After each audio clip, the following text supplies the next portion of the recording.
L'histoire débute dans une forêt enneigée où un jeune garçon aux cheveux roses, Dada, fuit un démon suceur de sang. La forêt grouille de ces créatures et plusieurs soldats y ont été envoyés pour les éliminer. Presque tous ces soldats sont morts. Leurs corps jonchent le champ de bataille. Dada court aussi vite qu'il le peut, portant une grande boîte, mais un démon le rattrape et le projette au sol. À bout de force, il se glisse dans un petit trou, tentant de s'enfoncer, criant à son partenaire Zilo de se dépêcher de tuer ce monstre. Juste avant que le démon ne le dévore, Zilo surgit des airs et l'abat d'un coup de couteau.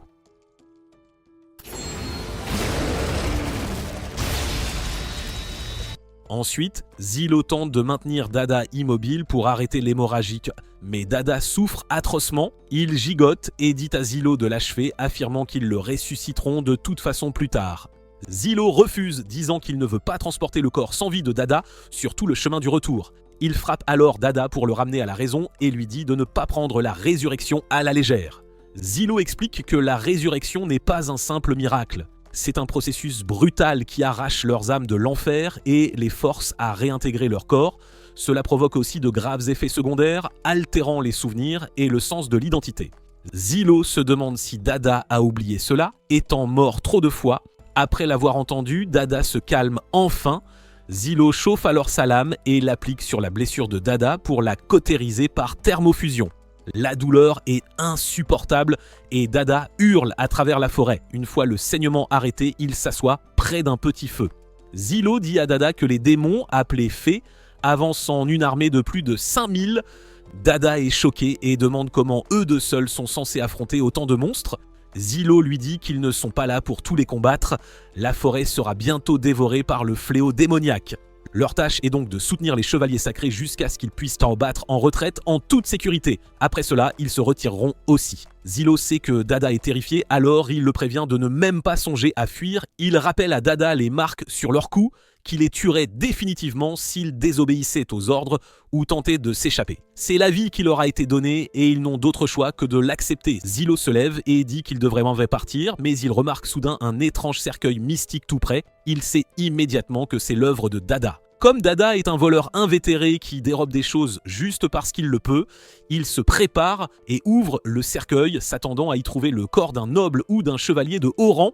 Au lieu de cela, ils sont choqués de voir une déesse à l'intérieur.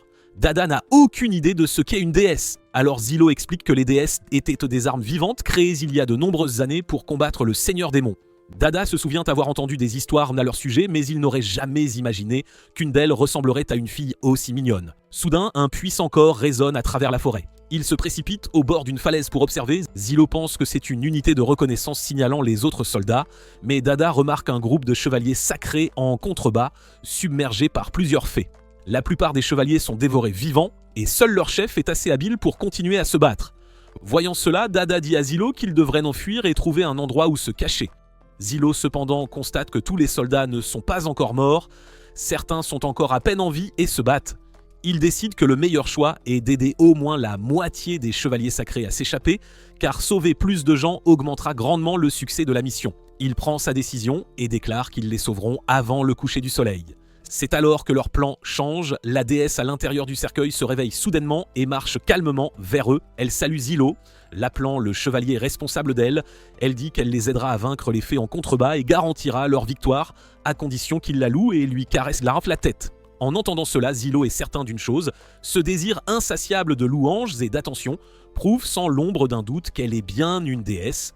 La déesse se présente comme Théorita, une déesse gardienne dont le rôle est d'apporter des miracles aux personnes dans le besoin. Elle tend lentement sa main vers Zilo et lui dit qu'il devrait compter sur elle autant qu'il le souhaite, car le protéger et le soutenir est le but de sa vie. Cependant, Zilo n'a pas l'air du tout enthousiaste après avoir entendu cela. Au lieu de cela, il a l'air agacé et plutôt en colère.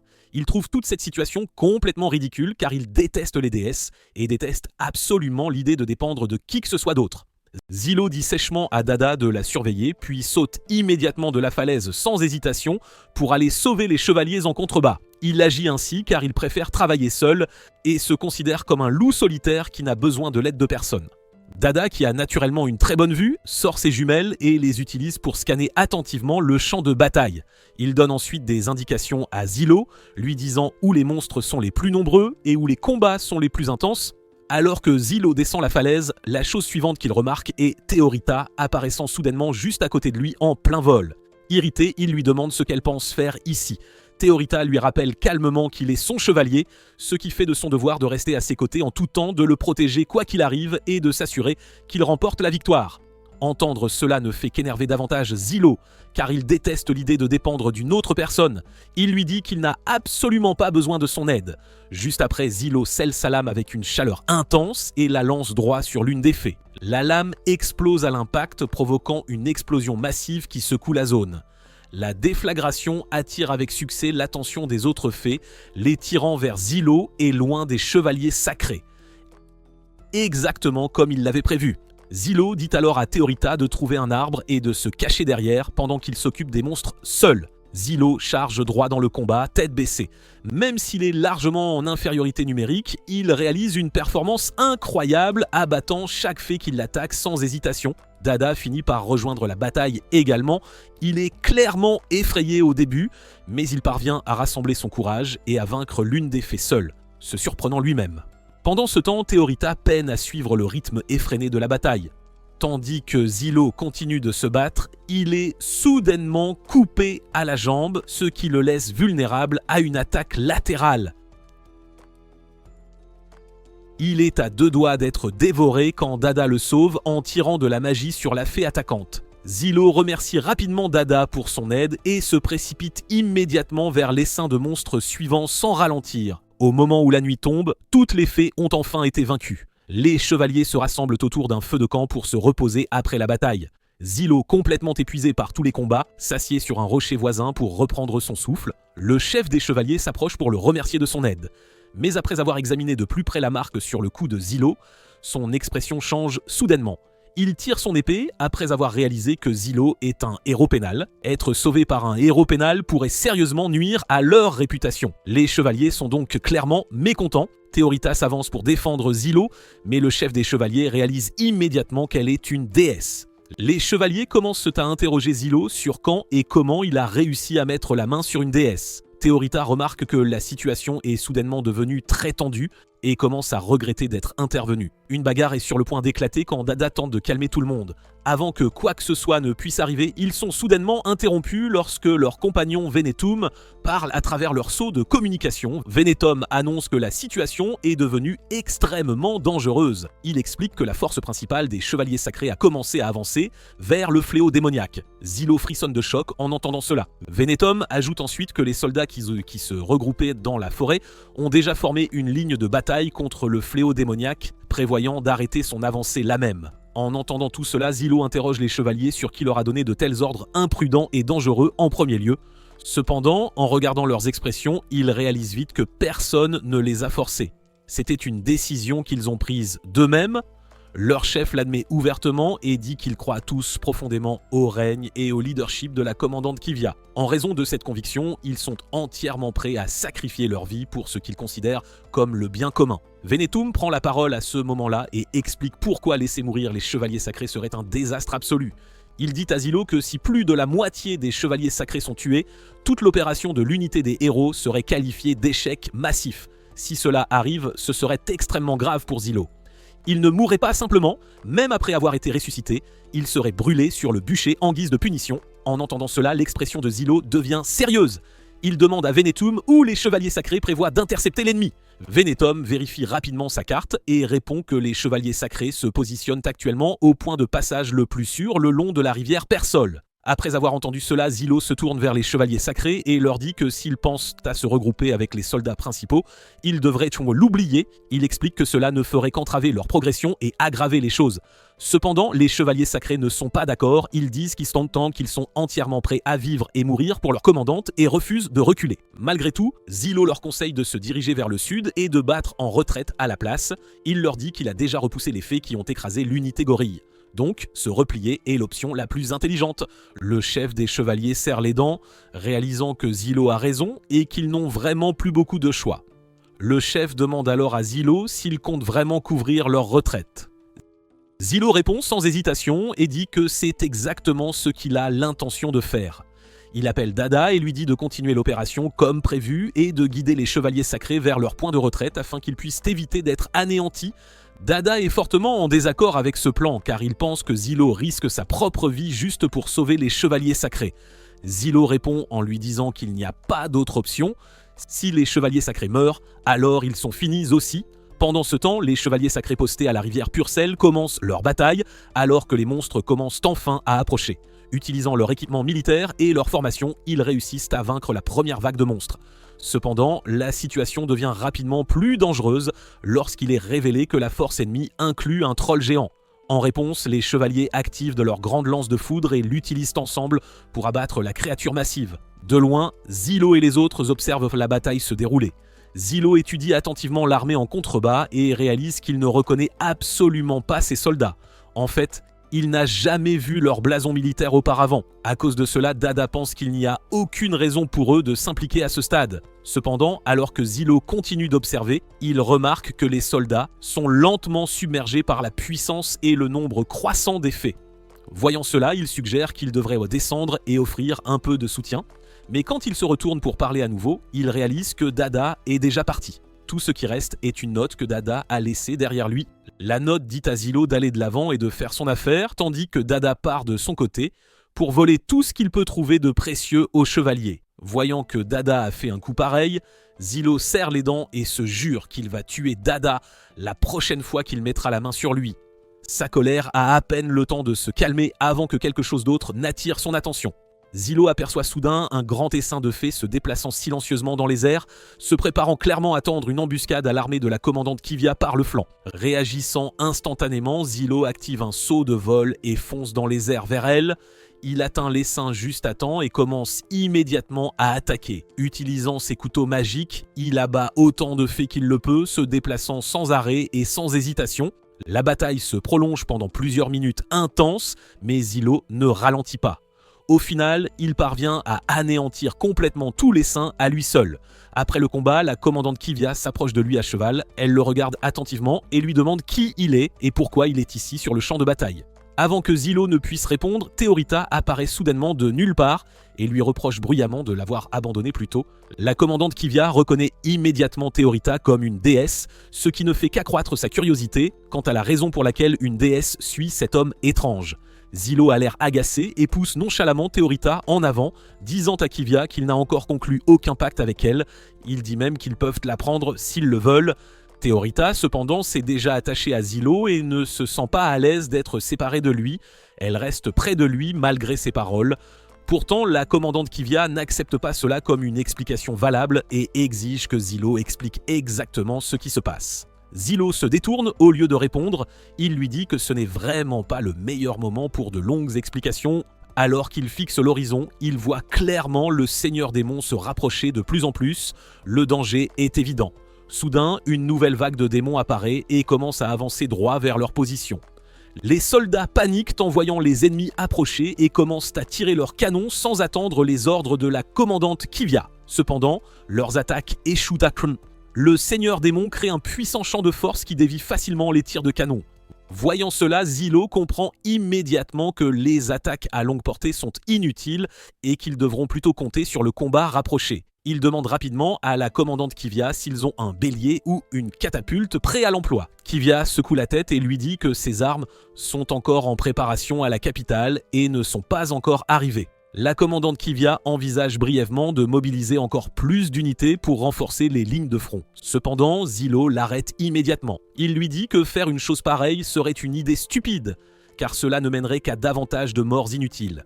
Cela sacrifierait les porteurs du sceau sacré et endommagerait même la terre elle-même. Les démons continuent d'avancer lentement mais sûrement vers leur position et il devient évident que les soldats ne peuvent plus tenir la ligne de front très longtemps. Voyant cela clairement, Zilo dit à Kivia qu'elle doit ordonner une retraite immédiate pour ses troupes. Au fond d'elle, Kivia comprend que le plan de Zilo est l'option la plus raisonnable et logique. Malgré tout, elle refuse obstinément de l'accepter. Au lieu de cela, elle annule l'ordre de retraite et maintient ses soldats sur les lignes de front. Elle est entièrement prête à sacrifier sa propre vie et celle de ses soldats pour l'honneur. Zilo explique que la principale raison pour laquelle il est venu ici était de soutenir leur retraite. Si tout le monde meurt ici, cela sera considéré comme une mission échouée de leur côté et la punition qu'ils recevront ensuite sera sévère. En entendant cela, Kivia réalise que Zilo est un héros pénal. Elle lui dit froidement qu'elle se fiche de ce qui arrive aux gens comme lui. À ses yeux, les héros pénaux sont de sales criminels qui n'ont même pas le droit de mourir dignement. De plus, le quartier général a déjà déclaré que le jugement final appartient au commandant sur place. À cause de cela, Kivia déclare sa décision finale. Son ordre est que chacun sacrifie sa vie pour l'honneur et transforme ce champ de bataille en sa tombe. Zilo pense que cette obsession de l'honneur est un non-sens complet. Mais Kivia explique fermement que pour les chevaliers, l'honneur est tout ce qui compte. Avant que leur dispute ne puisse aller plus loin, leur conversation est soudainement interrompue par une attaque visant directement Kivia. Elle l'esquive de justesse à la dernière seconde. Quand elle lève les yeux, elle voit un démon massif ressemblant à un insecte qui commence à tirer ses œufs démoniaques vers le champ de bataille. Dès que les œufs touchent le sol, ils éclosent instantanément et commencent à dévorer les soldats vivants. Pour aggraver encore les choses, les monstres ordinaires continuent de se rapprocher de tous les côtés, transformant la situation en une catastrophe à grande échelle. Kivia crie des ordres à ses soldats de tenir la ligne de front coûte que coûte. Les soldats obéissent sans hésitation, mais il est douloureusement évident qu'ils sont déjà à leur limite. Au même moment, un troll-ours géant fait face à Kivia et se prépare à l'attaquer directement. Zilo se précipite au dernier moment possible et lance des explosifs sur le dos du troll, l'arrêtant un bref instant. Il bondit ensuite et enfonce ses couteaux dans le dos du monstre, tentant de le tuer. Cependant, cette fois, les lames se brisent et se cassent à l'intérieur du corps du troll. Zilo recule vers Kivia et les autres et les avertit rapidement que les attaques normales ne fonctionnent pas sur les trolls. Pendant ce temps, plusieurs des démons insectes commencent à s'en prendre aux canons à foudre. L'un des canons bascule et tire de manière incontrôlée, déclenchant une explosion massive qui secoue toute la zone. L'explosion assomme Zilo un court instant. Quand il se réveille, il se retrouve allongé sur le sol. Non loin de là, il voit Theorita étendue. Elle le supplie désespérément d'utiliser son pouvoir pour gérer la situation. Elle lui dit qu'à ce rythme, tout le monde sur le champ de bataille va mourir d'une mort horrible et douloureuse. Zilo se relève lentement avec difficulté et dit qu'il a juré de ne plus jamais former de contrat avec une déesse après ce qui s'est passé la dernière fois. Cependant, en entendant les bruits écœurants des soldats écrasés et dévorés par les monstres, sa résolution commence à vaciller. Theorita le supplie à nouveau, disant que si cela continue, encore plus de gens mourront. Elle lui dit qu'utiliser son pouvoir est le seul moyen d'arrêter ce désastre. Zilo y réfléchit pendant de longs instants. Même s'il déteste l'idée de tout son être, il réalise finalement qu'il ne reste plus d'autre choix. Il s'approche de Theorita, s'ouvre la main pour en tirer du sang et le lui offre. Theorita boit son sang et à cet instant, le contrat entre eux est formé. Une fois le pacte achevé, le sang sèche et la blessure sur la main de Zilo se referme d'elle-même. Maintenant que le contrat est formé, Theorita peut enfin libérer toute sa puissance sans aucune limite. En tant que déesse de l'épée, elle déploie sa magie et invoque son autorité. Des épées commencent à pleuvoir du ciel en nombre écrasant. Chaque lame frappe uniquement les monstres avec une précision parfaite, évitant complètement chaque soldat sur le champ de bataille. Pas un seul allié n'est blessé. Les monstres si difficiles à combattre, ceux qui ont coûté d'innombrables vies et poussé les soldats au bord du désespoir, sont tous anéantis en un seul coup de Theorita. En voyant cela, Zilo comprend beaucoup plus clairement à quel point sa capacité est terrifiante. L'ampleur de son pouvoir dépasse de loin tout ce qu'il avait imaginé. Theorita est extrêmement fière d'elle après avoir vu le résultat. Elle se tourne joyeusement vers Zilo, lui demandant de la féliciter en lui caressant la tête. Zilo, cependant, passe droit devant elle sans s'arrêter, lui disant qu'ils ont encore énormément de travail à accomplir. La première chose à gérer, ce sont les fées restantes. Zilo ramasse une épée au sol et la lance droit sur l'une d'elles, la tuant sur le champ. Mais d'autres fées continuent d'approcher sans relâche. Zilo dit alors à Theorita de continuer à lui fournir des épées sans cesse. Tandis que les épées apparaissent l'une après l'autre, Zilo les utilise pour anéantir rapidement toute la vague de fées sans ralentir son rythme. Après les avoir achevées, Zilo se retourne et constate que la commandante Kivia est toujours en vie. Il lui ordonne aussitôt de rassembler les soldats indemnes et de leur faire achever tous les monstres restants. Kivia s'apprête à le réprimander, lui disant qu'il n'a aucune autorité pour donner de tels ordres. Cependant, Zilo la coupe en pleine phrase et lui explique que c'est absolument nécessaire Pour assurer la survie de tous, il ajoute qu'il n'a pas l'intention de mourir ici et surtout pas de cette manière. Zilo lui tourne alors le dos et s'éloigne. Il affirme qu'une fois que tout sera terminé, il acceptera n'importe quelle punition ou éloge qui lui sera destiné. Mais pour l'instant, leur objectif principal est limpide, ils doivent vaincre le Seigneur Démon. Zilo prend Théorada dans ses bras et se lance droit vers le Seigneur Démon. En chemin, il remarque une autre vague de fées se dirigeant vers 3-2. Théorada propose de s'en occuper elle-même, mais Zilo refuse catégoriquement. Il lui dit que gaspiller son pouvoir sur de faibles monstres comme ceux-ci ne ferait que lui retirer l'énergie dont elle aura besoin pour le véritable combat à venir. Cela étant décidé, Zilo tient Théorada d'un bras et élimine toute la vague de fées à lui seul en un temps record. Peu de temps après, tous deux se retrouvent enfin face à face avec le Seigneur Démon. Théorita pense que c'est le moment idéal pour elle de prendre le contrôle total de la bataille. Vaincre le Seigneur Démon a toujours été son rêve de toute une vie, mais Zilo lui dit que ce n'est pas encore le moment. Il s'approche et provoque le Seigneur Démon en lui lançant un couteau dans une de ses jambes. Le Seigneur Démon pousse un rugissement de douleur en réponse, et c'est seulement alors que Zilo donne le signal à Théorta.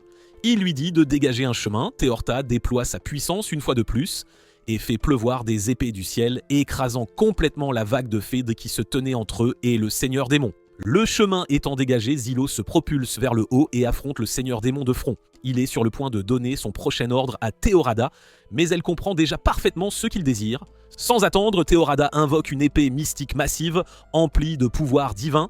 Zilo la saisit et la projette droit sur le Seigneur Démon.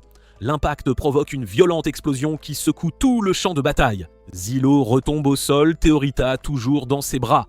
À première vue, le Seigneur Démon semble s'effondrer, enfin vaincu. Cependant, cet espoir ne dure pas très longtemps. Le Seigneur Démon commence à régénérer ses parties du corps et lance soudainement une autre attaque droit sur eux.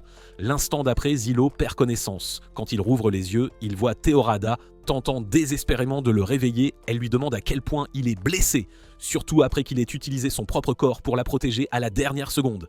Zilo tourne lentement la tête sur le côté et est surpris de voir Dada, debout là, le fixant avec son expression habituelle, calme et décontractée. Il s'avère que Dada était parti voler des choses pendant tout ce temps et vient tout juste de revenir. Cette fois, il a réussi à rapporter un seau de terrain calciné. Pour la première fois depuis longtemps, Zilo est réellement content que Dada ait volé quelque chose, car ce seau est exactement ce dont ils ont besoin pour abattre le Seigneur Démon une bonne fois pour toutes. Zilo reconnaît immédiatement le modèle du seau. C'est un type de réacteur qu'il connaît très bien, il sait donc exactement comment il fonctionne et à quel point il peut être dangereux. Sans perdre un instant, il saute haut dans les airs et lance le seau droit dans le corps du Seigneur Démon. Juste après cela, il attrape Dada et Théorada et s'éloigne de la zone avec eux juste à temps. Un instant plus tard, le réacteur s'active et le Seigneur Démon explose dans une déflagration massive qui déchire complètement son corps. Le Seigneur Démon détruit, les fées restantes commencent à se disperser dans toutes les directions, sans chef pour les contrôler désormais. Elles paniquent et s'enfuient d'en haut. Zilo et Théorta observent, tandis que les chevaliers en bas réalisent enfin que la bataille est terminée. Le cauchemar a enfin pris fin. Zilo a déjà vaincu des seigneurs démons plusieurs fois auparavant, mais c'est la toute première fois qu'il en voit un tomber d'une manière aussi ridicule et inattendue. Malgré tout, il ne peut nier la vérité. Leur victoire n'est possible que parce que Dada a agi comme un voleur. Comme il le fait toujours, Zilo décide que plus tard, il offrira de la bière à Dada pour le remercier. Pendant ce temps, Théorta est toujours pleine d'énergie et veut clairement des éloges de Zilo, maintenant que tout est terminé. Elle continue de le harceler et de demander de l'attention. Après un moment, Zilo cède enfin et s'apprête à lui caresser la tête. Cependant, au moment où il lève la main, des souvenirs douloureux lui reviennent en mémoire. Il se souvient soudain de l'ancienne déesse avec laquelle il avait autrefois un contrat. Avant qu'il ne puisse dire quoi que ce soit, la commandante Kivia apparaît soudainement derrière lui. Elle lui dit qu'il est dans de très sérieux ennuis. Elle l'accuse d'avoir volé une déesse en transit, d'avoir pris le seau de terrain calciné sans permission et d'avoir agi seul pour maîtriser le Seigneur Démon. Zilo ne discute pas du tout avec elle, il accepte simplement et dit qu'il est prêt à faire face à n'importe quelle punition qui lui sera infligée. Chiorita s'avance immédiatement et commence à le défendre. Elle dit que si tout cela est arrivé, alors leur rencontre devait être le destin. Elle croit fermement que Zilo est le seul chevalier capable d'accepter pleinement son pouvoir et le seul qui pourra continuer à vaincre les seigneurs démons à l'avenir. En entendant cela, Kivia est frappée. Elle décide alors de révéler à Théorada la vérité sur Zilo. Elle explique qu'il est connu comme un héros pénal à cause d'un crime grave qu'il a commis. Ce crime était d'avoir tué la déesse avec laquelle il avait autrefois un contrat. La scène se déplace alors vers le passé, au moment où Zilo se tenait au tribunal, jugé pour le meurtre de la déesse Senerva, son ancienne déesse. Zilo tente désespérément d'expliquer ce qui s'est réellement passé.